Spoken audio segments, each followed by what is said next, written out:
السلام علیکم ورحمۃ اللہ وبرکاتہ۔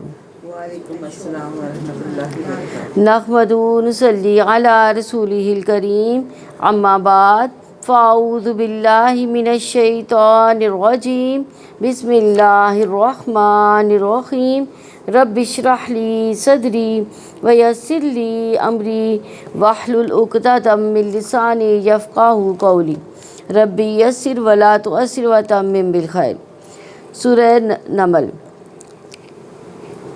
سورہ نمل دوسری مکی صورتوں کی طرح اس کا بھی موضوع بنیادی عقائد اور کا اثبات ہے اور کفر کے برے نتائج کا بیان ہے۔ اس میں حضرت موسیٰ علیہ السلام اور صالح علیہ السلام کے واقعات بیان کر کے یہ بتایا کہ ان قوموں نے سماجی رتبے اور گھمنڈ کی وجہ سے اسلام قبول نہ کیا اور اسی طرح کفار قریش کر رہے ہیں۔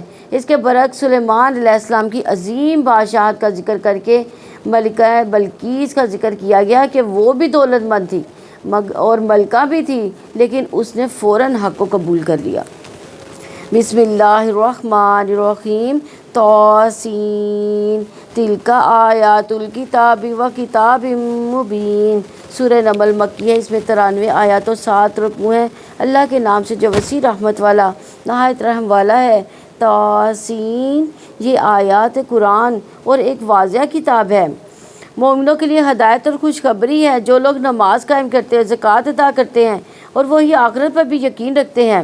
یقیناً جو لوگ آخرت پر ایمان نہیں لاتے، ہم نے ان کے اعمال کو ان کے لیے خوشنما بنا دیا، چنانچہ وہ حیران پھرتے ہیں۔ یہی لوگ ہیں جن کے لیے برا عذاب ہے اور آخرت میں یہی سب سے زیادہ خسارہ اٹھانے والے ہوں گے۔ وَإِنَّكَ لَا تُلَقَّى الْقُرْآنَ مِن لَّدُنَّ حَكِيمٍ عَلِيمٍ، اور بلا شبہ آپ کو یہ قرآن کمال حکمت والے سب کچھ جاننے والے کی جانب سے دیا جا رہا ہے۔ جب موسیٰ نے اپنے گھر والوں سے کہا یقیناً میں نے ایک آگ دیکھی، جلدی میں آپ کے پاس وہاں سے کوئی خبر لاؤں گا یا آپ کے لیے کوئی سلگتا انگارہ لے کر آؤں گا تاکہ آپ سیکیں، کیونکہ سردی کا موسم تھا۔ پھر جب وہ اس کے پاس آیا، آواز دی گئی، برکت دی گئی اسے جو آگ میں ہے اور جو اس کے ارد گرد ہے، اور پاک اللہ تعالیٰ جو سارے جہانوں کا رب ہے۔ اے موسیٰ، یقیناً میں اللہ ہوں، سب پر غالب کمال حکمت والا ہوں، اور اپنی لاٹھی ڈال دو۔ پھر جب اس نے اسے بل کھاتے دیکھا گویا کہ وہ سانپ ہے، تو پیٹھ پھیر کر لوٹا اور پیچھے مڑ کر نہ دیکھا۔ اے موسیٰ، ڈرو نہیں، یقیناً رسول ہمارے پاس نہیں ڈرتے مگر جس نے ظلم کیا، پھر اس نے برائی کو بھلائی سے بدل دیا، تو یقیناً میں بے حد بخشنے والا نہایت رحم والا ہوں۔ یعنی خوف اس کو لاحق ہوتا ہے جس نے ظلم کیا ہو۔ کتنی بڑی رحمت ہے اللہ تعالیٰ کی، کتنی بڑی خوشخبری۔ کون ہے ہم میں سے جس نے کوئی ظلم نہ کیا ہو؟ ہم سب کو اللہ تعالیٰ کی یہ خوشخبری چاہیے کہ وہ گناہ کو بخشنے والا ہے۔ تو غلطی ہو جائے تو اس کے بعد فوراً نیکی کا کام کر لیں، بندوں کے حق میں ہو یا اللہ تعالیٰ کے حق میں، اور اپنا ہاتھ اپنے گریبان میں ڈالو، وہ بے عیب سفید چمکتا ہوا نکلے گا۔ یہ 9 نشانیوں میں سے ہے۔ فرعون اور اس کی قوم کی طرف جاؤ، یقیناً وہ نافرمان لوگ ہیں۔ یعنی یہ 2 معجزے کس کو دیے گئے؟ 9 معجزوں میں سے یہ 2 معجزے سب سے پہلے دیے گئے حضرت موسیٰ علیہ السلام کو۔ تو جب آنکھیں کھول دینے والی ہماری نشانیاں ان کے سامنے آئی تو انہوں نے کہا یہ کھلا جادو ہے۔ انہوں نے ان کا ظلم اور تکبر سے انکار کیا۔ کنہوں نے انکار کیا؟ فرعون نے، حالانکہ اس کے دل اس کا یقین کر چکے تھے۔ بس آپ دیکھیں فساد کرنے والوں کا کیسا انجام ہوا۔ اور بلا شبہ یقیناً ہم نے داؤد اور سلیمان کو علم عطا کیا۔ ان دونوں نے کہا تمام تعریف اللہ تعالیٰ کی ہے جس نے ہمیں اپنے بہت سے من پسند بندوں پر فضیلت دی۔ یعنی اللہ سبحانہ تعالیٰ نے 300 سے زائد رسول بھیجے، اور اس میں سے 5 اولو العزم رسول ہیں۔ ان کے بعد داؤد علیہ السلام اور سلیمان علیہ السلام، ان کا آپس میں کیا رشتہ تھا؟ باپ بیٹا تھے۔ داؤد علیہ السلام باپ تھے اور سلیمان علیہ السلام بیٹا تھے، اور بڑے اہم رسول تھے۔ تو داؤد اور سلیمان علیہ السلام کو بھی باقی پیغمبروں پر فضیلت دی گئی۔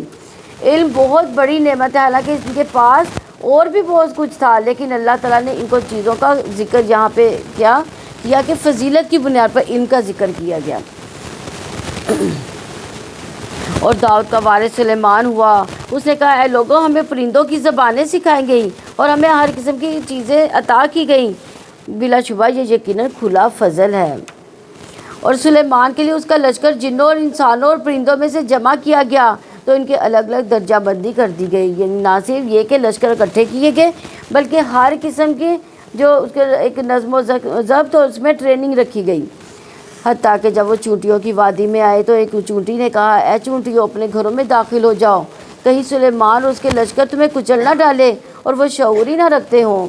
تو اس آیت سے پتہ چلتا ہے کہ باقی مخلوقات جو ہیں وہ بھی اللہ تعالیٰ کی تسبیحات پڑھتی ہیں، ان کو بھی شعور ہے، اور بعض کو تو اتنا پتہ ہوتا ہے کہ انسان نیک کام کر رہے ہیں یا برے کام کر رہے ہیں، اتنی دوسری مخلوقات کو سینس ہوتی ہے۔ اور دیکھا جائے تو یہاں پر چونٹیوں کی عقل مندی کی بات کی جا رہی ہے، جس کے بارے میں رسول اللہ صلی اللہ علیہ وسلم نے فرمایا، انبیاء میں سے ایک نبی کو چونٹی نے کاٹ لیا تو اس کے حکم پر چونٹیوں کے گھر جلا دیے گئے، تو ظاہر ہے پھر چونٹیاں اس گھر میں زیادہ ساری ہوں گی، تو اس پر اللہ نے ان کے پاس وحی بھیجی کہ اگر تمہیں ایک چونٹی نے کاٹ لیا تھا تو تم نے اللہ کی مخلوقات میں سے ایسی مخلوق کو جلا دیا جو کہ اللہ کی تسبیح بیان کرتی تھی۔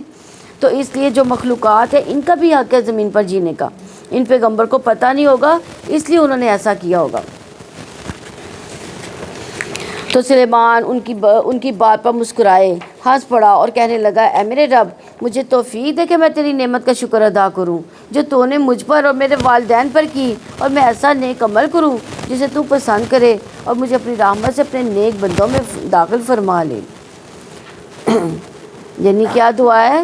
ربی اعوذنی ان اشکر نعمتک التی انعمت علی وعلی والدی وان اعمل صالحا ترضاہ وادخلنی برحمتک فی عبادک الصالحین۔ تو جو نیک لوگ ہوتے ہیں جب ان کو کوئی نعمت ملتی ہے تو اچانک ان کے منہ سے شکر کے کلمات نکلتے ہیں، اور دیکھا جائے تو یہ دعا کیا ہے؟ دراصل شکر کے الفاظ ہے۔ جو نعمتوں کے قدر دان ہوتا ہے وہ شکر کرتا ہے، اس کا دل، اس کی زبان اللہ کی تعریف سے لبریز ہوتی ہے، اللہ کی حمد و ثنا بیان کرتا ہے۔ اور جہاں پر سلیمان علیہ السلام کے مسکرانے اور ہنسنے کی بھی بات ہوئی، دراصل انبیاء کا ہنسنا زیادہ تر کیا ہے؟ مسکرانا ہی ہے، اور نبی صلی اللہ علیہ وسلم کھلکھلا کر یا کہہ کر لگا کر ہنستے نہیں تھے بلکہ مسکرایا کرتے تھے۔ اسی طرح عبداللہ بن حارث رضی اللہ عنہ کہتے ہیں کہ میں نے کسی کو نبی صلی اللہ علیہ وسلم سے زیادہ مسکراتے ہوئے نہیں دیکھا، اور آپ صلی اللہ علیہ وسلم کی زوجہ حضرت عائشہ رضی اللہ عنہ کہتی ہیں کہ میں نے کبھی آپ کو اس طرح مسکراتے نہیں دیکھا کہ آپ کا حلقہ کوا نظر آئے، یعنی بہت منہ کھول کے، بلکہ آپ تبسم فرمایا کرتے تھے، کیونکہ مسکرانا بھی کیا ہے؟ صدقہ ہے۔ اور بعض لوگ کہتے ہیں زیادہ مسکرا لیں تو وضو ٹوٹ جاتا ہے، کیا ہوتا ہے ایسا؟ وضو نہیں ٹوٹتا ہے، وضو نہیں، اتنا وضو کچا نہیں ہوتا۔ اور سلیمان نے پرندوں کا جائزہ لیا تو کہا، کیا بات ہے، میں ہدہد کو نہیں دیکھتا، یہاں وہ غائب ہونے والوں میں سے ہے۔ یعنی دیکھیں کہ اس آیت میں اتنی حکمتیں نظر آ رہی ہیں کہ انسان حیران ہو۔ ایک طرف یہ پتہ چلتا ہے کہ سلیمان علیہ السلام کے لشکر ہیں، اور کہاں کہاں سے انہوں نے لشکر جو ہے نا ان کا ریکارڈ بھی قائم کیا ہوا ہے کہ یہ بندہ نہیں آیا یا یہ ایک جانور ہے۔ ہدہد کتنے وہ ہوگا؟ ایک ہاتھ کے جتنا ہوگا، ایک ہاتھ جتنا ہوگا، تو اس کی بھی ان کو پتہ چل گیا کہ یہ ہدہد کیوں نہیں آیا۔ تو یہاں پر یعنی آپ یہ دیکھیں کہ یہاں پہ اٹینڈنس لگ رہی ہے باقاعدہ طور پہ، کہ جو یعنی لائن بنا کے کھڑا ہے اس کی اٹینڈنس ہو رہی ہے، اور پتہ چل رہا ہے کہ کون آیا اور کون نہیں گیا۔ تو دراصل یہ دیکھیں کہ جنوں، انسانوں، تمام مخلوقات میں سے جو ہے ان کے لشکروں میں سے نظر آتے ہیں کہ اتنی بڑی تعداد میں ان کا لشکر ہوتا ہے۔ میں اسے ضرور بہت سخت عذاب دوں گا، یا یقیناً میں اسے ضرور ذبح کر دوں گا، یا وہ ظالمان کو واضح دلیل میرے پاس لائیں گے۔ یعنی اتنی سخت سزا غائب ہونے کی، غیر حاضر ہونے کی، جتنے بڑے مشن ہو اتنی غیر حاضر ہونے پر اتنا مجرم بندہ بن جاتا ہے۔ اگر آپ درس میں نہ آئے تو کوئی پوچھے گا نہیں آپ کو، لیکن اگر آپ جاب پر ہوں گی تو تب کیا ہوگا؟ تب تو آپ کو جواب دینا پڑے گا۔ طبیعت خراب بھی ہو تب بھی کیا ہوگا؟ آپ ریلیکس نہیں ہو سکتے، آپ کو جانا ہی پڑے گا۔ تو یہاں پر آپ دیکھیں کہ ایک حکمران کو، ایک جرنیل کو اتھارٹی دی گئی ہے کہ وہ اپنی فوج میں ایک نظم و ضبط پیدا کرے، اور یہ تنظیم قائم کرنا کوئی دین کے روح کے خلاف نہیں ہے، کیونکہ امانت ایک بھاری ذمہ داری ہوتی ہے، اور ایک امانت ہے، اس امانت کو صحیح طور پر ادا کرنا چاہیے۔ میں اسے ضرور بہت سخت سزا دوں گا، یا یقیناً میں اسے ضرور ذبح کر دوں گا، یا وہ لازماً کوئی واضح دلیل میرے پاس لے کر آئی۔ تو وہ کچھ دیر ٹھہرا جو زیادہ نہ تھی، پھر کہا میں نے احاطہ کیا ایک بات کا جس کا تو نے احاطہ نہیں کیا، اور میں صبا سے ایک یقینی خبر آپ کے پاس لایا۔ یعنی ہم خود کو دیکھتے ہیں کہ انہیں کیا پتہ ہم نے ان کے سامنے کیا کر رہے ہیں۔ کتنی چھوٹی چھوٹی پرندوں کی آنکھیں ہوتی ہیں لیکن کتنی گہری نظر۔ آپ نے دیکھا ہوگا کہ عقاب اور چیل وغیرہ جب اوپر سے سیدھے نیچے اترتے ہیں اپنا شکار پکڑنے کے لیے تو کتنی ان کی آنکھ ہوتی ہے، کئی 100 فٹ کی بلندی پر اترتے ہیں اور تیزی سے اٹھا کر لے جاتے ہیں وہ چیز، اور ہمیں نظر بھی نہیں آتا جو وہاں پر وہ دیکھ رہے ہوتے ہیں۔ تو اس لیے اللہ سبحانہ تعالیٰ نے جانوروں کو، پرندوں کو بعض کا کچھ چیزیں، کچھ خوبیاں یا کچھ صفات ہم سے کچھ زیادہ دے رکھی ہیں، تو ان کے لیے ان کو نقصان نہیں اس لیے پہنچانا چاہیے۔ اللہ کی ہر مخلوق کے اندر کوئی کوالٹی اچھی ضرور ہے جس کی بنا پر اس کی قدر کرنی چاہیے۔ جس کام کے لیے اس کو پیدا کیا گیا ہے وہ آپ نہیں کر سکتے۔ خود نے یہی کہا کہ میں جو خبر لایا ہوں وہ آپ کو نہیں معلوم۔ فقال احطت بما لم تحط به، حالانکہ سلیمان علیہ السلام کے پاس تو جن بھی تھے جو طرح طرح کی خبریں لا سکتے تھے، یہ خبر صرف ہدہد کے حصے میں ہی آئی اور وہی لے کر آیا۔ اب خبر کیا تھی؟ یقیناً میں نے ایک عورت کو پایا جو ان کی حکمرانی کرتی ہے، اسے ہر قسم کی چیزیں عطا کی گئی ہیں، اس کا بہت بڑا تخت ہے۔ میں نے اس کو اور اس کی قوم کو پایا کہ وہ اللہ تعالیٰ کے سوا سورج کو سجدہ کرتے ہیں، اور شیطان نے ان کے اعمال ان کے لیے خوشنما بنا دیے، بس انہیں سیدھی راہ سے روک دیا، سو وہ ہدایت نہیں پاتے۔ یہ نہیں دیکھیں کہ ایک ہدہد کو بھی سمجھ آ رہی ہے کہ رب العالمین ہے۔ رب العالمین کون ہے؟ ہدہد پریشان ہے انسانوں کے شرک پر، اور اس کو سمجھ آ رہی ہے کہ شیطان نے انہیں بہکا دیا ہوا ہے۔ یعنی ایک پرندے کے اندر کس قدر سمجھ بوجھ کی باتیں ہیں۔ سلیمان علیہ السلام کو بھی علم دیا گیا اور لشکروں کو بھی بہت زیادہ علم دیا گیا تھا، لیکن یہ خبر کس کے حصے میں آئی؟ ایک چھوٹے سے پرندے کے حصے میں، یہ کہ وہ اللہ تعالیٰ کو سجدہ نہیں کرتے، جو آسمانوں اور زمین میں ہے، پوشیدہ سے چیزیں نکالتا ہے، اور جو کچھ تم چھپاتے ہو اور جو کچھ تم ظاہر کرتے ہو وہ جانتا ہے۔ اللہ تعالیٰ جس کے سوا کوئی معبود نہیں، جو عرش عظیم کا رب ہے۔ قال سننظر اصدقت ام کنت من الکاذبین، سلیمان نے کہا ہم جلدی دیکھیں گے کہ تو نے سچ کہا یہ تو جھوٹوں میں سے ہے۔ یعنی ہدہد کہہ رہا ہے لیکن یقینی خبر دے رہا ہے کہ نہیں دے رہا۔ یہ سلیمان علیہ السلام کہتے ہیں کہ میں اس کی خبر کی تحقیق کروں گا۔ ایک لیڈر کو ایکشن لینے سے پہلے یہ تحقیق کر لینی چاہیے کہ کیا یہ خبر پہنچانے والا سچ کہہ رہا ہے یا نہیں، کیونکہ ہوتا یہ ہے کہ جب ماں کے پاس جو بعض کا ایسے ہوتا ہے نا، بچوں میں بھی انسان کیا کرتا ہے، امتیاز نہیں کر سکتا، تو جو ماں کے پاس رو رو کے آ رہا ہوتا ہے بچہ، اس کا ساتھ دے دیتی ہے ماں، تو یعنی دوسرے کا ساتھ نہیں دیتی۔ لیکن ماں اس وقت ماں کو کیا کرنا چاہیے؟ دونوں سے پوچھنا چاہیے، یہ نہیں کہ جو رو رہا ہے اس کا ساتھ دے دے۔ تو سیم یہی سچویشن ہے کہ ہدہد آیا ضرور ہے، لیکن سلیمان علیہ السلام نے اس بات کی کہا کہ میں تحقیق کروں گا، تم سچ بھی کہتے ہو کہ نہیں؟ میرا یہ خط لے جاؤ، چنانچہ اسے ان لوگوں کی طرف پھینک دینا، پھر ان سے لوٹ جانا، پھر دیکھو کہ وہ کس چیز کی طرف لوٹتے ہیں۔ یعنی اب اسی کو کام سپرد کر دیا گیا۔ ملکہ نے کہا اے سردارو، یقیناً میری طرف ایک عزت والا خط ڈالا گیا، یقیناً وہ سلیمان کی جانب سے ہے، اور یقیناً اللہ تعالیٰ کے نام سے ہے جو وسیع رحمت والا نہایت رحم والا ہے۔ یہ کہ تم میرے مقابلے میں سرکشی نہ کرو اور میرے پاس فرما بردار بن کے حاضر ہو جاؤ۔ ملکہ نے کہا اے سردارو، میرے اس مسئلے میں مجھے مشورہ دو، میں کسی معاملے میں فیصلہ کرنے والی نہیں ہوں جہاں تک کہ تم میرے پاس حاضر ہو جاؤ۔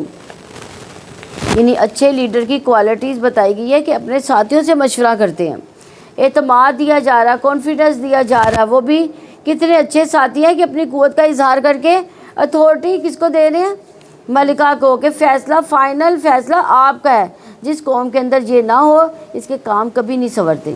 یعنی مشورہ سب دیں، الٹیمیٹ اتھارٹی کسی ایک کے پاس ہونی چاہیے تاکہ معاملات کا صحیح بر وقت فیصلہ ہو سکے، ورنہ بہت سے معاملات صرف اس لیے لٹکتے رہتے ہیں کہ کوئی بھی فیصلہ نہیں لیتا اس پر کہ کوئی کرنا کیا ہے۔ انہوں نے کہا ہم لوگ طاقتور اور جنگجو ہیں اور فیصلہ آپ کے ہاتھ میں ہے، سو آپ دیکھ لیں کہ آپ کیا حکم دیتی ہیں۔ ملکہ نے کہا یقیناً بادشاہ جب کسی بستی میں داخل ہوتے ہیں اسے خراب کر دیتے ہیں، ان کے عزت داروں کو ذلیل کر دیتے ہیں، اور اسی طرح وہ لوگ کریں گے۔ یعنی دیکھ لو انجام کیا ہوگا جب جنگ ہوتی ہے تو کیا ہوتا ہے۔ ایک عورت کی سمجھ دیکھیں کتنی اچھی ہے، اور ایک عقل مند لیڈر قوم کے حق میں فیصلہ کرتا ہے، جس سے قوم کے حقوق کی حفاظت نہ ہو ان باتوں سے اجتناب کرتا ہے، اور انجام کی طرف پہلے نظر ہوتی ہے۔ اور یقیناً میں ان کی خدمت میں ایک ہدیہ بھیجنا چاہتی ہوں، پھر انتظار کرنے والی ہوں سفیر کس جواب کے ساتھ لوٹتے ہیں۔ یعنی مزید سمجھداری اور دور اندیشی، کیونکہ تحفے سے دشمنی کم ہوتی ہے۔ جن رشتہ داروں سے ناراضگی ہے تو رمضان ہے، اچھا موقع ہے، ایک موقع آ گیا ہاتھ آپ کے، تو آپ ان کو کیا کریں، منا لیں۔ آپ ان کو سلام بھیجیں، دعائیں بھیجیں، رمضان المبارک کہیں، اور اگر ممکن ہو تو گفٹ بھی بھیج دیں، تاکہ ان کے دلوں کی کدورت اور ناراضگی دور ہو یا کچھ کم ہو جائے، اور اگلے رمضان تک پھر شاید کچھ اور کم ہو جائے، یا شاید مرنے سے پہلے صلح ہو جائے۔ تو عورت کی جو سمجھداری ہے، اسے خاندان میں بڑا فائدہ ہوتا ہے۔ ایک سمجھدار عورت جذباتی فیصلے نہیں کرتی، ایسے فیصلے کرتی ہے جس سے اس کی اپنی ذات، اس کے بچے، اس کا گھر، اس کی عزت، اس کی زندگی، اس کی آخرت، ہر چیز کا فائدہ ہو۔ کیونکہ اگر عورت بگڑ جاتی ہے، اگر عورت نا سمجھ ہو جاتی ہے تو پھر گھر نہیں بنتے۔ اسی طرح اگر کوئی کسی قوم کا لیڈر سمجھدار نہ ہو تو قوم کی ہلاکت کو گڑھے میں ڈال دیتا ہے۔ اور ابن عباس رضی اللہ عنہ کہتے ہیں کہ اس عورت نے اپنی قوم سے کہا کہ اگر اس نے تحفہ قبول کر لیا تو وہ ایک عام بادشاہ ہوگا، تو تم اس سے جنگ کر لینا، اگر اس نے قبول نہ کیا تو وہ نبی ہوگا، اس کی پیروی کر لینا۔ پرکھنے کا بھی دیکھے کس طرح اچھا انداز تھا اس کا۔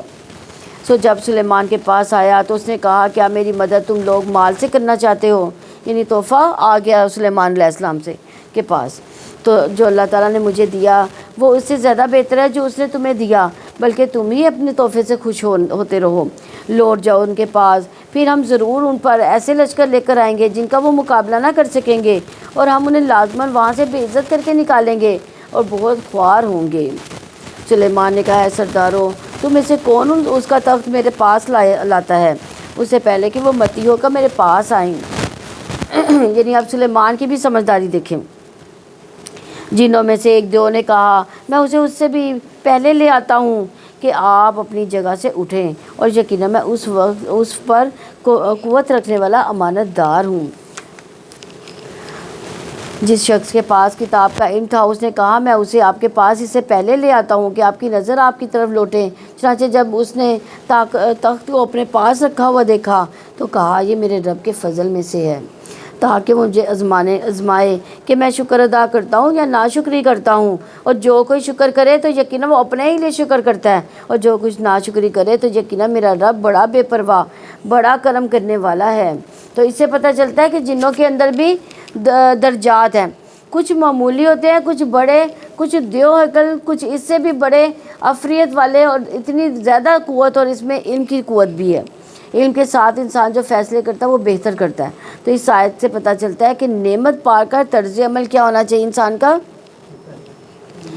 کہ جب کوئی ایسی چیز آپ کو مل جائے جس سے آپ سوچ ہی نہیں رہے کہ کیا توقع سے بڑھ کر ہے یا آپ کے لیے بہت آسانی کا سبب ہے، تو اس پر لازماً کیا کرنا چاہیے، شکر ادا کرنا چاہیے۔ مثلا آپ نے اچھی سی نماز پڑھ لی ہے تو اس پر کیا کریں گے، ہم فخر کریں گے کہ ہم سے اچھی نماز پڑھی گئی ہے؟ نہیں، اللہ کا شکر ادا کریں گے۔ اب اس شکر کی وجہ اگلی اور اچھی نماز ہوگی۔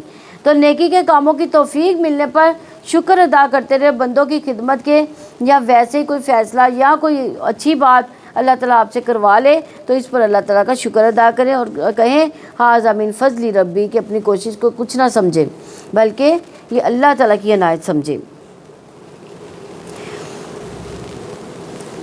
سلیمان نے کہا اسے اس کا تخت بدل دو۔ ہم دیکھتے ہیں کہ وہ کیا سمجھ پاتی ہے، یا وہ ان میں سے ہے جو ہدایت نہیں پاتے۔ یعنی سلیمان علیہ السلام بھی ملکہ کا ٹیسٹ لے رہے تھے۔ آپ دیکھیں کہ شخصیت کو پرکھنے کے لیے کچھ چیزیں ڈیوائس کی جاتی ہیں، اور کویشچن ہوتے ہیں، کچھ پکچرز ہوتی ہیں جو دکھائی جاتی ہیں، کچھ ایکٹیویٹیز ہوتی ہیں یہ دیکھنے کے لیے کہ اس بچے یا اس شخص کے اندر کیسی قابلیت ہے، کیسی کوالٹیز ہے۔ جیسے کہ آج کل جو ہے آپ دیکھیں اسکولوں میں جو بچوں کو کیسے ایکٹیویٹی دے کر ان کو سکھایا جاتا ہے، تو یہ بھی ایک قابلیت کو نکھارنے کا ایک انداز ہے۔ یا ٹیسٹ کرنے کا ایک انداز ہوتا ہے۔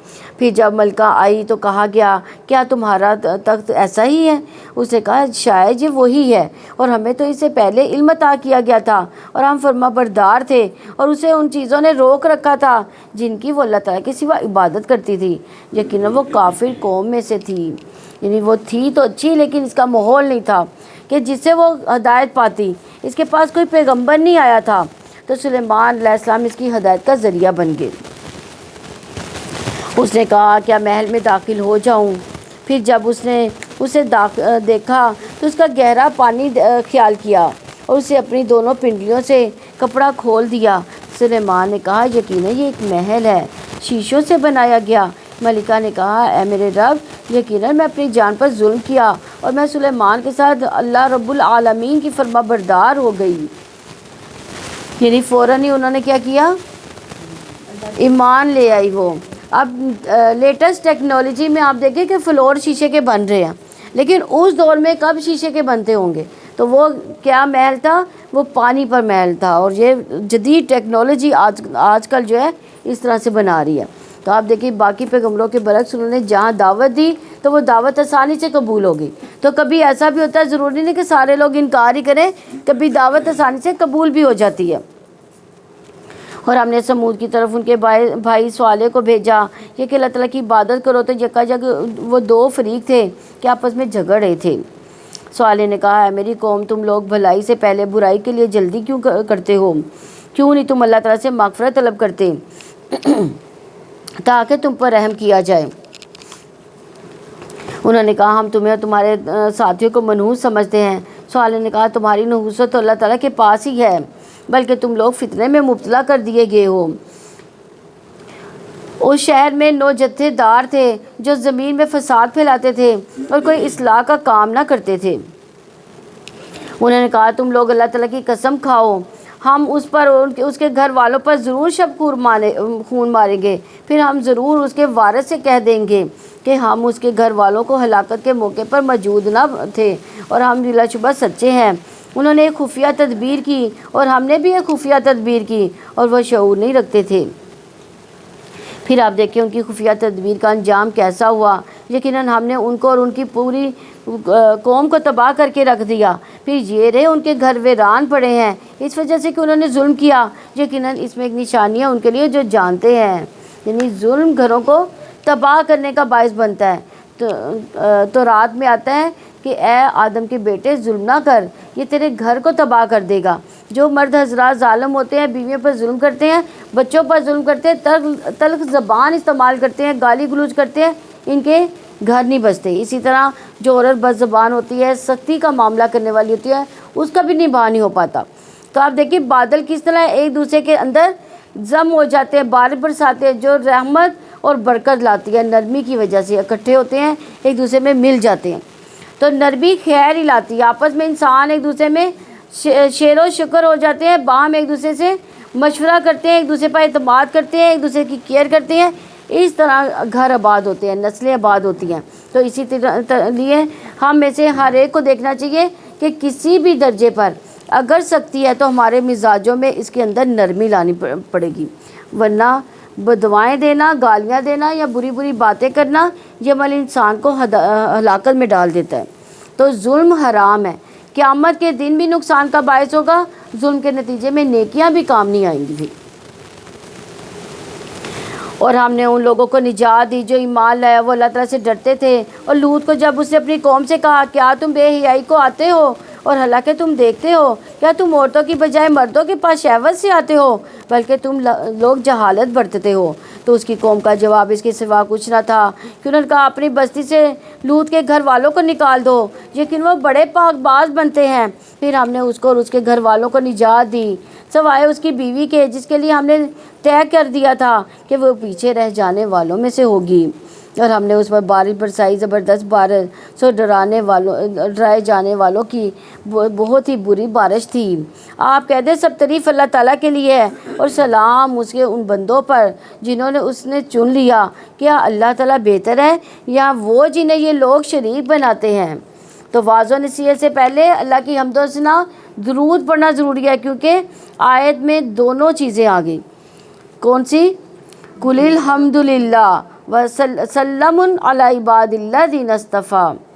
یعنی جب آپ کو کوئی لیکچر دے، کوئی بات کرے، کوئی نصیحت کرے تو سب سے پہلے یہ یعنی نحمد و نصلی میں یہ دونوں چیزیں آ جاتی ہیں، حمد اور صلات. کیا وہ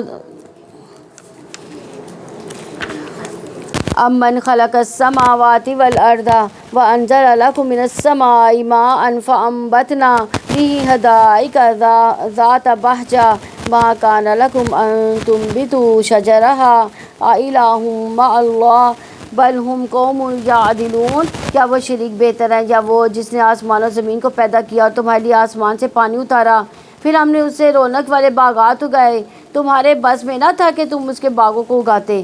یا کیا اللہ تعالیٰ کے ساتھ کوئی اور معبود ہے؟ بلکہ وہ لوگ راستے سے ہٹ رہے ہیں. یعنی تو اللہ سبحانہ و تعالیٰ کائنات کی نشانیوں کے ذریعے اپنی الوہیت کو، اپنے الہ ہونے کو ثابت فرما رہے ہیں کہ اصل میں معبود وہی ہے، عبادت اسی کی ہونی چاہیے جس نے ان سب چیزوں کو پیدا کیا،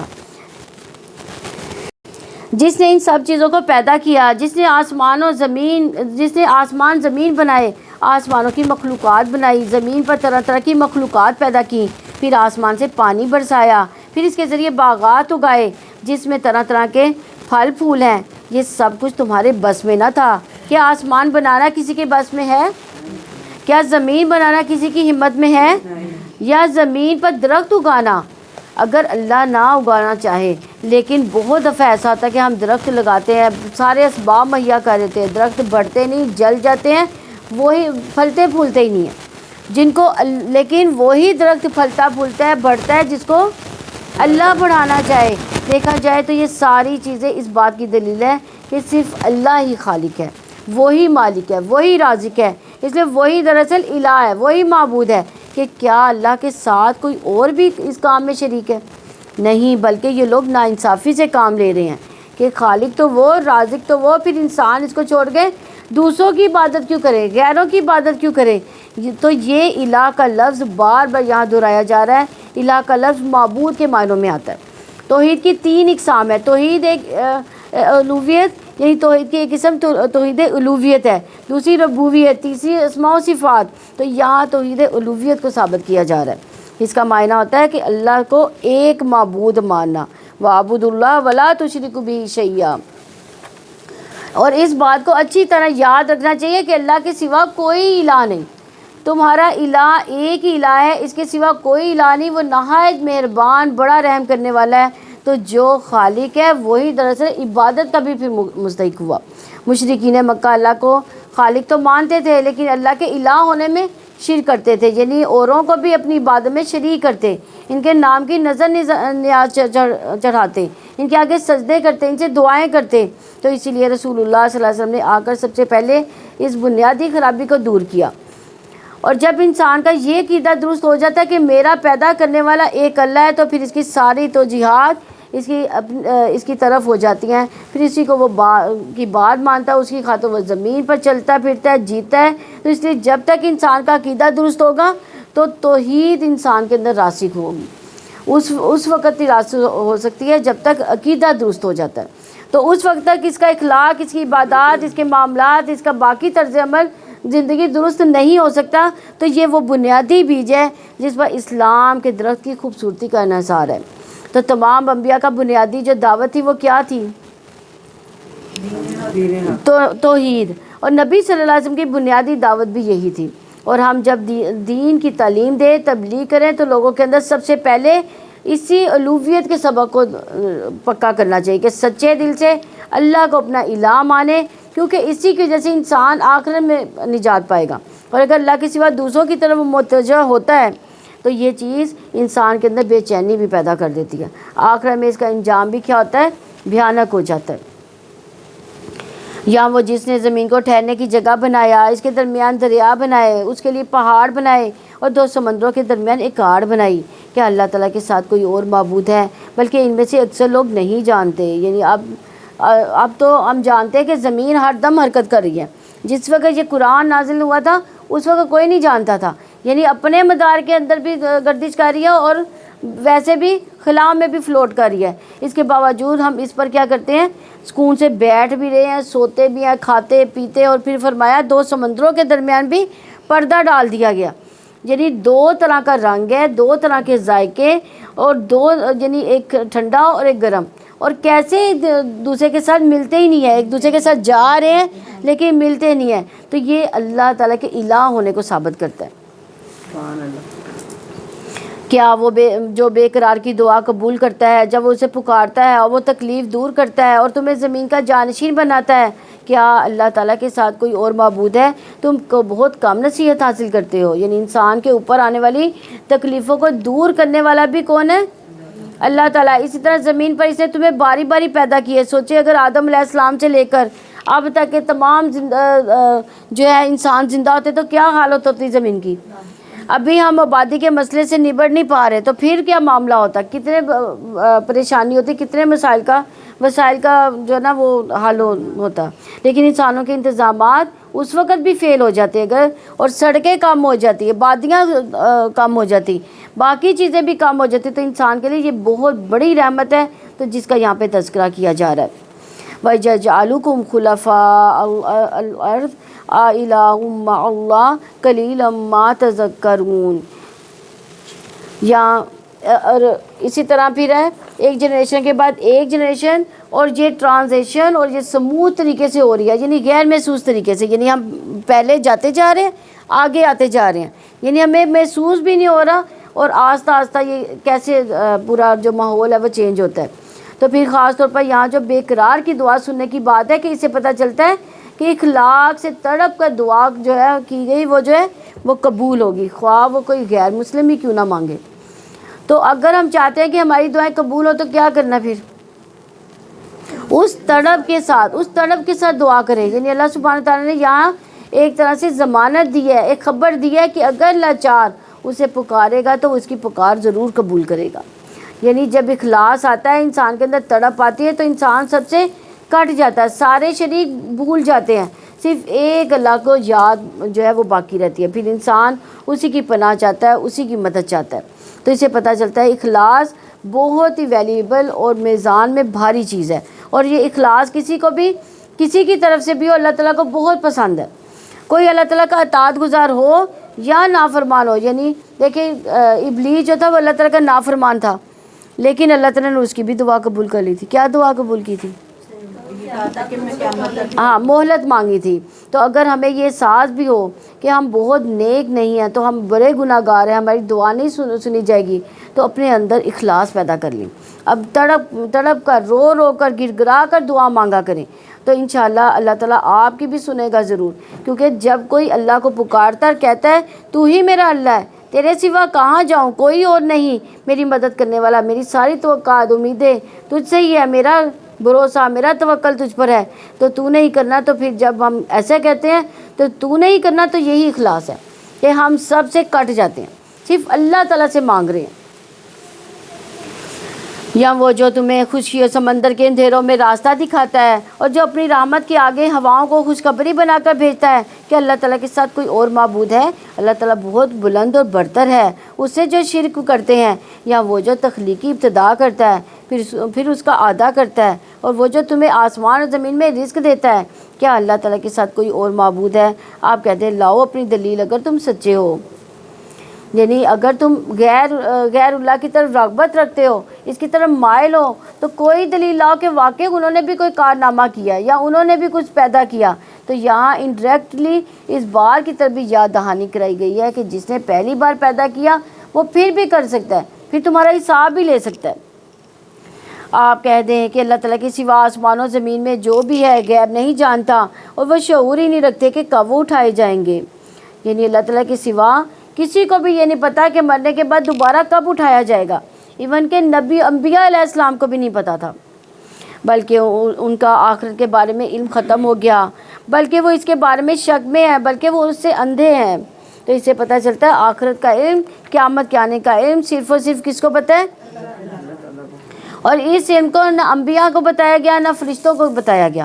تو یہ پوچھنے کی بجائے کہ قیامت کب آئے گی، یہ سوچنا چاہیے کہ جب آئے گی تو پھر کیا ہوگا، مجھے اس کی تیاری کرنی ہے، تو اسی لیے جب ایک شخص نے نبی صلی اللہ علیہ وسلم سے قیامت کے بارے میں پوچھا تو آپ صلی اللہ علیہ وسلم نے کیا پوچھا اس سے؟ کیا تم نے اس کی تیاری کر لی؟ تو ہمیں بھی یہ سوچنا چاہیے کہ ہم نے تیاری کر لی اس کی؟ کہا کچھ بھی نہیں مگر یہ کہ میں اللہ اور اس کے رسول سے محبت کرتا ہوں۔ تو آپ نے فرمایا تم قیامت کے دن اسی کے ساتھ ہوگے جس سے تم محبت کرتے ہو۔ تو ہمیں اپنے دلوں کا جائزہ لینا چاہیے کہ ہمارے دلوں میں کس کی محبت ہے؟ کیا اللہ اور اس کے رسول کی محبت ہے؟ حضرت انس رضی اللہ عنہ کہتے ہیں کہ ہم اس بات پر اتنا خوش ہوئے، اتنا کسی اور بات پر نہیں، کہ نبی صلی اللہ علیہ وسلم نے یہ فرما دیا کہ تم اس کے ساتھ ہوگے جس سے تم محبت کرتے ہو۔ تو ہم نبی صلی اللہ علیہ وسلم سے محبت کرتے ہیں۔ انس رضی اللہ عنہ کہتے ہیں کہ میں نبی صلی اللہ علیہ وسلم، ابو بکر، عمر رضی اللہ عنہ سے محبت رکھتا ہوں۔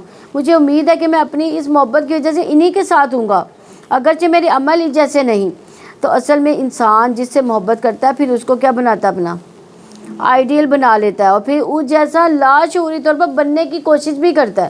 یعنی قدرتی طور پر مثلاً آپ کو کسی کی قرابت اچھی لگتی ہے تو آپ کیا کریں گے؟ اس کی کاپی کریں گے۔ آپ کو کسی کی قرات اگر اچھی لگتی ہے، کسی کی تلاوت اچھی لگتی ہے تو کیا کریں گے؟ کوشش کریں گے کہ اس کی طرح کی تلاوت کریں ہم۔ تو اگر ہم نبی صلی اللہ علیہ وسلم سے محبت کرتے ہیں تو پھر ہمیں ہمارا طرز عمل بھی کیسا ہونا چاہیے؟ ان کے نقش قدم سے پر چلیں، ان سے محبت کا یہ عمل ہے کہ ہم ان جیسا بننے کی کوشش کریں۔ اور جن لوگوں نے کفر کیا انہوں نے کہا کیا جب ہم اور ہمارے باپ دادا مٹی ہو جائیں گے تو کیا واقعی ہم ضرور قبروں سے نکالے جانے والے ہیں؟ یعنی وہ آخرت پر ایمان ہی نہیں رکھتے تھے، دوبارہ پیدا ہونا انہیں اتنا مشکل کام لگتا تھا۔ لَقَدْ وُعِدْنَا هَٰذَا نَحْنُ وَآبَاؤُنَا مِن قَبْلُ إِنْ هَٰذَا إِلَّا أَسَاطِيرُ الْأَوَّلِينَ۔ بلا شبہ یقیناً ہمیں اور اس سے پہلے ہمارے باپ دادا کو بھی وعدہ دیا گیا تھا، یہ محض پہلے لوگوں کی فرضی کہانیاں ہیں۔ قُلْ سِیرُوا فِی الْأَرْضِ فَانظُرُوا کَیْفَ کَانَ عَاقِبَةُ الْمُجْرِمِینَ۔ تو آپ کہہ دیں زمین میں چلو پھرو، پھر دیکھو کہ مجرموں کا کیسا انجام ہوا، اور آپ ان پر غم نہ کریں، نہ آپ تنگی میں ہو اس سے جو وہ بری تدبیریں کرتے ہیں، اور وہ کہتے ہیں کہ وعدہ کب پورا ہوگا۔ اگر تم سچے ہو آپ کہہ دیں ہو سکتا ہے کہ جسے تم جلدی مانگتے ہو اس کا کچھ حصہ تمہارے پیچھے آئے، اور یقیناً آپ کا رب لوگوں پر بڑے فضل والا ہے لیکن ان میں سے اکثر شکر ادا نہیں کرتے۔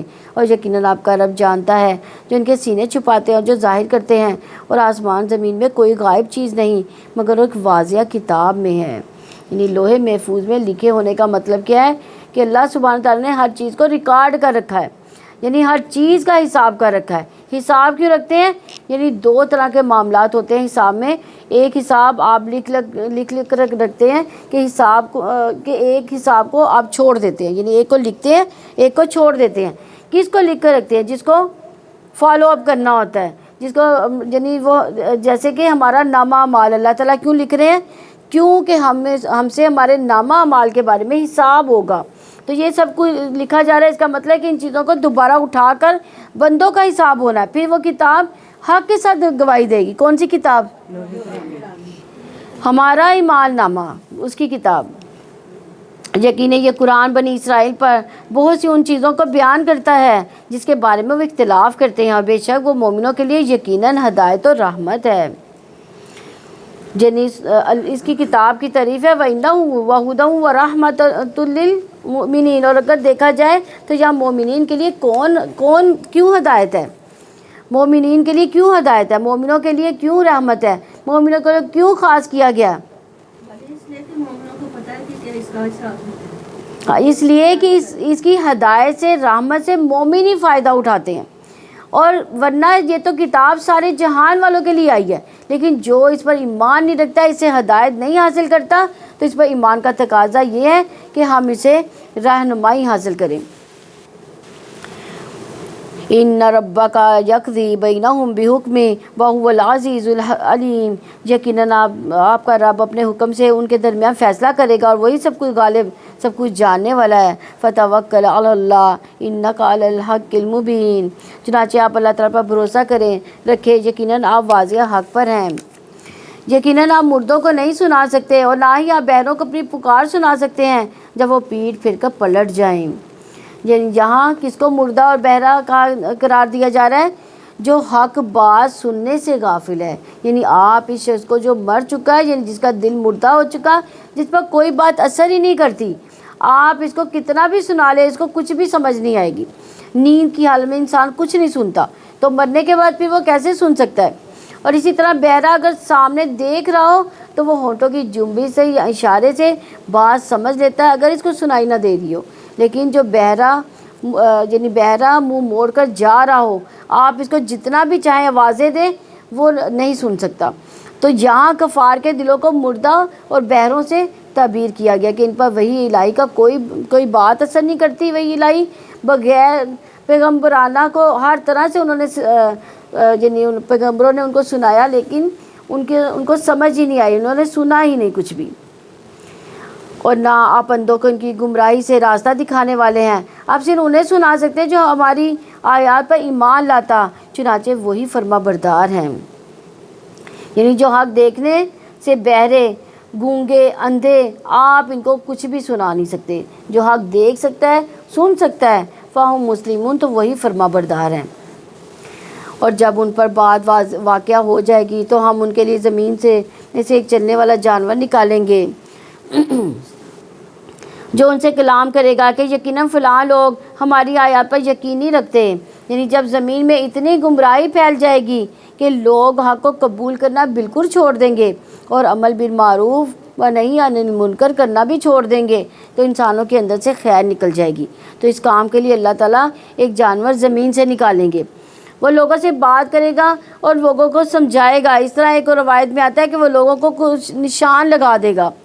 ابو امامہ رضی اللہ عنہ سے مروی ہے کہ نبی صلی اللہ علیہ وسلم نے فرمایا دعوت الارض کا خروج ہوگا تو وہ لوگوں کے منہ پر نشان لگا دے گا اور وہ اس نشان کے ساتھ ہی زندہ رہیں گے. حتیٰ کہ ایک آدمی کوئی اونٹ خریدے گا تو کوئی شخص سے پوچھے گا کہ یہ اونٹ تم نے کس سے خریدا؟ تو وہ جواب دے گا کہ یہ میں نے اس شخص سے خریدا جس کے منہ سے پر نشان لگا ہوا ہے. یعنی مخصوص قسم کے لوگ، یعنی ہو سکتا ہے یہ وہ لوگ ہوں جو اللہ کی اطاعت نہ کرنے والے ہوں، تو ان کے اوپر ایک نشان بھی لگا دے اور پھر لوگ انہیں ان کے نشان سے پہچانیں گے. حدیث سے اس کی بہت سی تفصیلات ملتی ہیں اور یہ قیامت کی نشانیوں میں سے ایک نشانی ہے اور اللہ تعالیٰ بندوں پر ایک حجت تمام کر دیں گے. اور جس دن ہم ہر امت میں سے ان لوگوں کا ایک گروہ جمع کریں گے جو ہماری آیات کو جھٹلاتے تھے، پھر ان کی قسمیں بنائی جائیں گی. یعنی ہر ایک جیسے لوگ ایک جگہ پہ اکٹھے کر دیے جائیں گے یہاں تک کہ جب وہ آ جائیں گے تو اللہ تعالیٰ فرمائے گا کیا تم نے میری آیات کو جھٹلا دیا حالانکہ تم نے علم سے اس کا احاطہ ہی نہ کیا تھا، یا پھر کیا جو تم کرتے اور پھر کیا جو تم کیا کرتے تھے. یعنی آج بھی آپ دیکھیں کہ بہت سے لوگ کہتے ہیں کہ ہم مسلمان ہیں لیکن وہ قرآن کی کچھ آیتوں کے اوپر اعتراضات بھی کرتے ہیں اور ان کی حکمت نہیں جانتے، مصلحت نہیں جانتے. یہ کم علمی کی بنا پر ہوتا ہے. اس میں سے ایک مسئلہ تقدیر بھی ہے. اکثر لوگ اس بارے میں پریشان رہتے ہیں، اس بارے میں نعوذ باللہ اللہ تعالیٰ پر الزام بھی لگاتے ہیں اور ناراضگی کا اظہار بھی کرتے ہیں. تو اللہ تعالیٰ بے گناہ لوگوں کو کیوں مارنے دیتا ہے یا ظالموں کو ظلم کیوں کرنے دیتا ہے، یا پھر سب کچھ لکھا ہوا ہے تو ہماری چوائس کہاں ہے، وغیرہ وغیرہ. اس طرح کے سوالوں کا جواب مانگتے ہیں. تو یہ سب باتیں لا علمی یا کم علمی کی بنا پر ہوتی ہیں. سب سے بڑی بات تو یہ ہے کہ اگر ہم کسی چیز کو نعوذ باللہ اللہ کا ظلم سمجھتے ہیں تو یہ پہلی بات ہے کہ اللہ سبحانہ تعالیٰ ہمارے بارے میں قرآن میں واضح فرما رہے ہیں وَمَا أَنَا بِظَلَّامٍ لِّلْعَبِيدِ کہ میں اپنے بندوں پر ہرگز ظلم کرنے والا نہیں ہوں. تو اگر آپ قرآن کو مانتے تو قرآن تو آپ کو بتا رہا ہے کہ اللہ تعالیٰ ظلم نہیں کرتا. یہ تو اس نے ظلم نہیں کیا بندوں پر، یہ تو بندے ایک دوسرے پر ظلم کرتے ہیں. پھر آپ دیکھیے دوسرا سوال کہ اگر اللہ تعالیٰ ہے تو پھر ظلم ہونے کیوں دیتا ہے؟ تو یہ بھی اس بات کی دلیل ہے کہ ہمیں نہیں معلوم کہ اللہ تعالیٰ کیسا ہے اور اس کا علم کیسا ہے، اور وہ اپنے کچھ بندوں کو کیوں مہلت دے رہا ہے اور کیوں اپنے حد پار کر لے وہ بندے، اور جن پر ظلم ہوتا ہے ان کے لیے اس نے کیا تیار کر رکھا ہے. یہ سب باتیں بھی ہمیں نہیں معلوم ہوتی، کم علمی کی وجہ سے ہم اللہ تعالیٰ پہ اعتراض کرتے رہتے ہیں. تو سب سے پہلے تو یہ جاننے کی ضرورت ہے کہ کیا ہمیں کسی بھی واقعے کی وجہ پتہ ہوتی ہے. مثلا کسی انسان پر کوئی ظلم ہوا، اس کی ساری وجوہات پتہ ہیں ہمیں، اس کے اپنے گناہ کتنے، یا یہ کہ اس کا ماحول کیسا تھا، یا کس کی غفلت تھی، کس حاکم کی غفلت تھی، یا اس کے آس پاس کے جو گروپ تھے اس میں کون کمزور تھا کون طاقتور تھا. یعنی جو تو ایسا ہوا کیوں؟ یعنی سارا الزام اللہ تعالیٰ کو ہم نے دے دیا. وہ وقت پر وہاں پہنچ کر انٹرفیئر کرتا، ظالموں کو زبردستی پکڑ کے روکتا. تو یہ اس کا طریقہ کار نہیں ہے اللہ تعالیٰ کا. زمین کے امور میں اس نے انسانوں کو چوائس دے رکھی ہے، پھر وہ ان کو زبردستی نہیں کرتا. اور وہ ایسا کیوں کرتا ہے؟ اس کی حکمت خود اسی کو معلوم ہے، کیونکہ ہمارا علم کم ہے.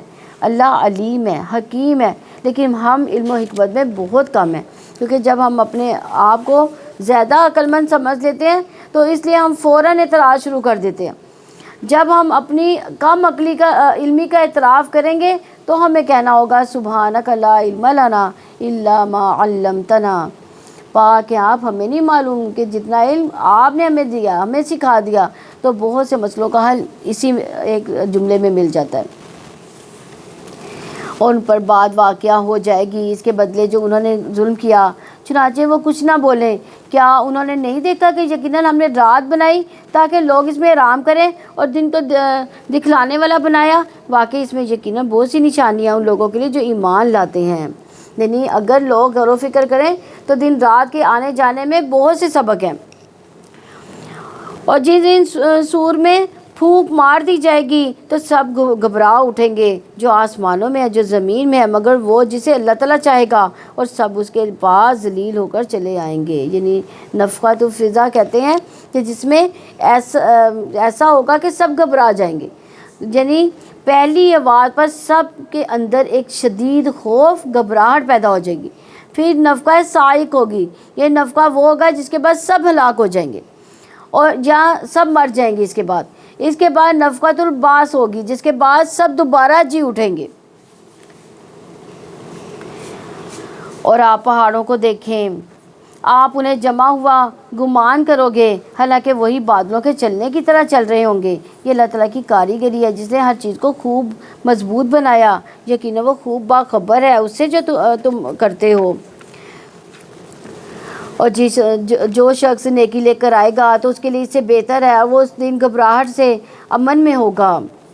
یعنی جس کو اللہ چاہے اس گھبراہٹ سے بچا لے گا. تو یہ کون لوگ ہوں گے؟ جو نیک کام کر کے آئیں گے. تو اس آیت سے پتہ چلتا ہے کہ یعنی اللہ کا ثواب بندے کے عمل سے کہیں زیادہ ہے. یعنی نیکی کرنے کا کیا فائدہ ہے؟ اس سے بہتر بدلہ ملے گا. پلس ہوگا یہ کہ اس دن کی گھبراہٹ سے امن میں آ جائیں گے. اور ہم سب کو قیامت کے واقعات پڑھ کر بڑی پریشانی ہوتی ہے، بڑی فکر لگتی ہے، بہت تنہائی بھی محسوس ہوتی ہے، گھبراہٹ ہوتی ہے، کچھ سمجھ نہیں آتا کہ کیا ہوگا اس گھبراہٹ سے بچنے کے لیے. تو یہاں آپ دیکھیے قرآن کی آیت سے یہ ہمیں پتہ چل جاتا ہے کہ نیکیاں کرنا اس گھبراہٹ کو دور کر دے گا. جب اپنے ہی ساتھ چھوڑ جائیں گے، دوست، رشتہ دار، والدین، کوئی بھی نہیں پوچھے گا، تو انسان کے ساتھ اس کا کیا ہوگا؟ اس کا عمل ہوگا.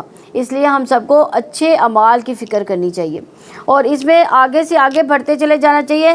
جو آج کرے اتنا ہی کافی نہیں سمجھ لینا چاہیے، اس سے بھی بہتر عمل کرنے کی کوشش کرنی چاہیے. تو بندے کے عمل، قول، اس کے ذکر سے یعنی جو نیک عمل کر لیں اللہ کا ثواب بہتر ہے. یعنی صرف برابر نہیں دیا جائے گا، بہتر اور زیادہ دیا جائے گا، کیونکہ اسی طرح اللہ کی رضا بندے کے عمل سے کہیں زیادہ ہے. اور اس آیت سے ایک اور بات بھی پتہ چلتی ہے کہ اللہ تعالیٰ بندے کا ثواب کئی گنا تک بڑھا کر لکھتا ہے. یعنی ایک نیکی کا بدلہ 10 سے لے کر 700 گنا تک ملتا ہے. تو پھر آپ دیکھیے کہ اللہ کا کتنا بڑا فضل و کرم ہے. ہم تھوڑی دیر کے لیے کوئی نیکی کرتے ہیں تو اس کا جو ثواب ہے ہمیں بہت ڈھیر سارا ملتا ہے. تو فرشتے بھی دن رات تسبیح کر رہے ہیں، تھکتے نہیں، دم نہیں لیتے، لیکن اس کا اجر نہیں ملے گا. وہ پوری زندگی بھی تسبیح کرتے رہے، ان کو ان کی ایک نیکی بھی نہیں لکھی جاتی. لیکن ہم انسان ایک دفعہ سبحان اللہ کہیں، ایک دفعہ الحمدللہ کہیں تو میزان بھر جاتا ہے. کتنا احسان ہے یہ اللہ تعالیٰ کا ہم پر. پھر بھی اگر ہم اس کے ذکر کی طرف نہ آئے، اس کے شکر کی طرف نہ آئیں اور اس کی عبادت نہ کریں تو پھر خود ہی خسارے میں ہیں. تو ہر نیکی کا کئی گنا زیادہ بدلہ ملے گا. اس لیے نبی صلی اللہ علیہ وسلم نے فرمایا جس نے مسلمانوں کے راستے سے تکلیف دہ چیز ہٹا دی کہ ان کو کہیں کوئی اٹک نہ جائے، کوئی گر نہ جائے، تو جس نے مسلمانوں کے راستے سے تکلیف دہ چیز ہٹائی اللہ اس کے لیے نیکی لکھ دے گا. اور جس کے اللہ نیکی لکھ دیتا ہے اس کی وجہ سے جنت میں وہ داخلہ آسان ہو جائے گا. تو ہمیں پتہ نہیں کہ ہماری کون سی نیکی جس کو ہم نے بس ایسے ہی عادتاً کسی وجہ سے کر دیا تو ہمارے لیے جنت میں داخلے کا سبب نہ بن جائے انشاءاللہ. کیونکہ کبھی ایسا ہوتا ہے کہ کر کے ہمارے دماغ میں خلل آ جاتا ہو، ہم بہت کچھ کر رہے ہوتے ہیں یا ہم نیک ہو چکے ہوتے ہیں، ہو سکتا ہے کہ نیک کام اللہ تعالیٰ کو اتنے پسند آ جائے، وہ پسند آتے رہے، جس میں ذرا بھی لیکن ان کاموں میں ریاکاری ہو، دکھاوا ہو جائے تو وہ سارے کے سارا دھرا نہ رہ جائے۔ نبی صلی اللہ علیہ وسلم نے فرمایا کہ نیکی کے کسی چھوٹے سے چھوٹے کام کو بھی حقیر نہ سمجھو، خواہ وہ تمہارا اپنے بھائی کو مسکرا کر پیش آنا ہی کیوں نہ ہو۔ آپ کسی کو سلام کر رہے ہیں، کسی سے بات کر رہے ہیں تو اچھے سے بات کریں، خوشی سے کریں، خوش اخلاقی سے، تو یہ چیز بھی انسان کے درجات کو بلند کرتی ہے۔ اور جو برائی لے کر آئے گا، وَمَنْ جَاءَ بِالسَّيِّئَةِ فَكُبَّتْ وُجُوهُهُمْ فِي النَّارِ هَلْ تُجْزَوْنَ إِلَّا مَا كُنْتُمْ تَعْمَلُونَ، اور جو کوئی برائی لے کر آئے گا تو اس کے چہرے اوندھے منہ آگ میں ڈال دیے جائیں گے، تمہیں سزا نہیں دی جائے گی مگر وہی جو تم کیا کرتے تھے۔ یعنی صرف ایک برائی کے بدلے میں کتنی برائیاں ہوں گی؟ ایک ہی ملٹیپلائی ہوگی۔ یقیناً مجھے تو یہی حکم دیا گیا اور میں اس شہر کے رب کی عبادت کروں جس نے اس کو حرمت دی اور ہر چیز اسی کے لیے، اور مجھے حکم دیا گیا کہ میں فرما برداروں میں سے ہو جاؤں، یعنی مسلم بن جاؤں۔ وَأَنْ أَتْلُوَ الْقُرْآنَ فَمَنِ اهْتَدَىٰ فَإِنَّمَا يَهْتَدِي لِنَفْسِهِ وَمَنْ ضَلَّ فَقُلْ إِنَّمَا أَنَا مِنَ الْمُنذِرِينَ، اور یہ کہ میں قرآن پڑھ کر سناؤں، پھر جو سیدھے راستے پر آ جائے، اور یقیناً وہ صرف اپنے ہی سیدھے راستے پر آتا ہے، اور جو گمراہ ہو تو آپ کہہ دیں کہ میں صرف ڈرانے والوں میں سے ہوں۔ وَقُلِ الْحَمْدُ لِلَّهِ وَيُرِيكُمْ آيَاتِهِ وَتَعْرِفُهَا وَمَا رَبُّكَ بِغَافِلٍ عَمَّا تَعْمَلُونَ، اور آپ کہہ دیں سب تعریف اللہ تعالیٰ کے لیے، جلدی وہ تمہیں اپنی نشانیاں دکھا دے گا جو تم انہیں پہچان لوگے، اور آپ کا رب اس سے بے خبر نہیں جو تم عمل کرتے ہو۔